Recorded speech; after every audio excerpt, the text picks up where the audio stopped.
Well, as you heard me say, it moved pretty quickly today after PMNC, the Department of Prime Minister and Cabinet, accidentally posted this tweet stating that the government was in caretaker mode. Now, quickly deleted, but not before the coalition picked it up and jumped on it in Senate estimates.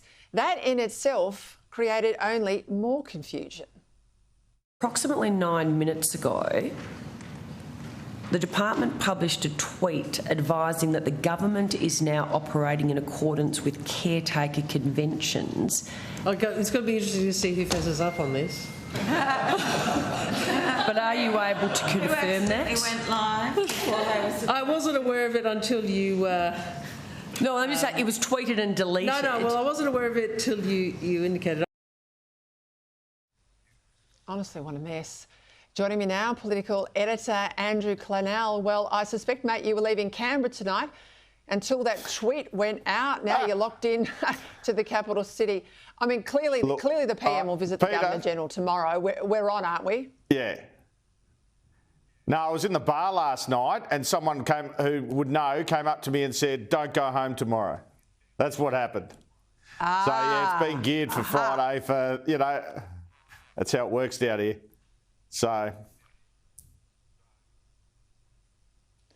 any sense of the timing? Is it going to be in the morning? Where do you think the Prime Minister will kick off the campaign officially once he gets out of Canberra?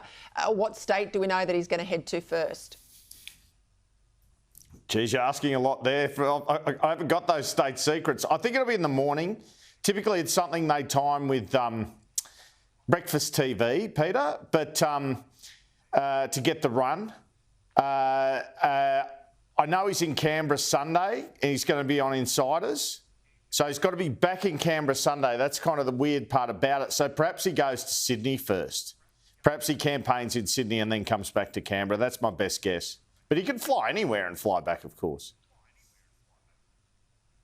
Yeah, I'll be interested to know exactly the timing of the writs and everything else, because that triggers the equivalence with the opposition. I mean, the opposition doesn't automatically get access to their own aircraft. The journos don't immediately get their trailing media planes. You don't get all the additional support staff and the laptops and all the stuff that the opposition doesn't have. That takes a bit of time to come through. So, you know, maybe he'll have a head start for a weekend. I mean, he's got a lot of rat cunning.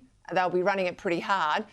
Will this, do you think, gazump any traction Dutton might get out of the speech tonight? No, I don't think that. I mean, I'm sure the government thinks that, but I don't think that will be the case, because what Peter Dutton will announce will be front and centre of all the television that people are watching and the media that people are reading about the campaign. In terms of that planes issue, all I can recall from last time was we were put on an RAAF plane initially. So there wasn't any sort of delay there.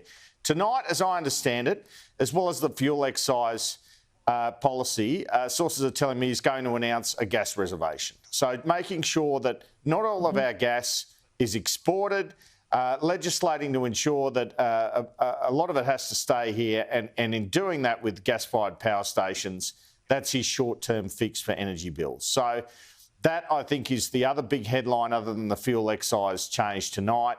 And the theme will be a stronger and safer Australia. And he'll probably also flag, but not make the announcement on the increased defence spending, which is a main reason, actually, that Peter Dutton decided not to go with the tax cuts or better the tax cuts of the government, because he needs money from savings or wherever to fund that increased defence spending. And that's obviously a concern for many people and showing up in focus groups and the like, particularly after that Chinese naval exercise in recent times. So, look, it's designed to move the story along. It will move the story along to some extent, but Peter Dutton will be at a press conference and on the morning TVs talking about his speech last night. The fact an election is on, to my mind anyway, just elevates the story. Yeah, look, we've been in a false war sort of campaign anyway for a number of weeks, ever since they moved out of that weekend in relation to Cyclone Alfred. I'll talk to my viewers a little bit later on about caretaker conventions and a few other things, but what can you tell us about the campaign HQs for the two major parties? Well, they're both in Sydney. So the Liberal Party's in Western Sydney and the Labor Party one's in kind of central Sydney. and they'll all be armed to the teeth as of tomorrow with the federal directors and all their support staff there. So Sydney and Melbourne are seen as the key battlegrounds of the election. That's where Peter Dutton's most likely to pick up seats. But New South Wales sort of around the Hunter, the Central Coast, as well as Sydney and out of suburban Melbourne. And there's the potential for 8 or 9 seats just there.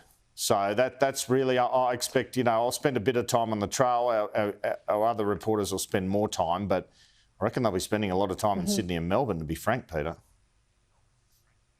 I think you're spot on. I think you probably need to go back to the pub tonight and see what else you can find out. Andrew Clennell, thank you.